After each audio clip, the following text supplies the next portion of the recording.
এই দেখুন, দূর থেকে একগুচ্ছ সাদা বরফ ঢের মতো চলে আসছে।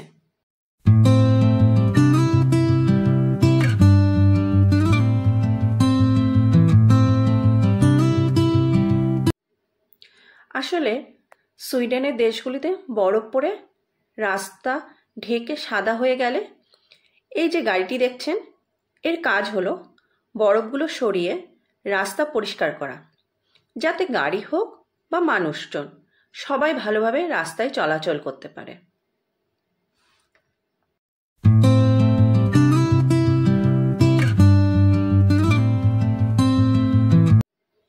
আর এই গাড়িগুলোকে স্নো রিমুভাল ভেহিকল বা উইন্টার সার্ভিস ভেহিকল বলে।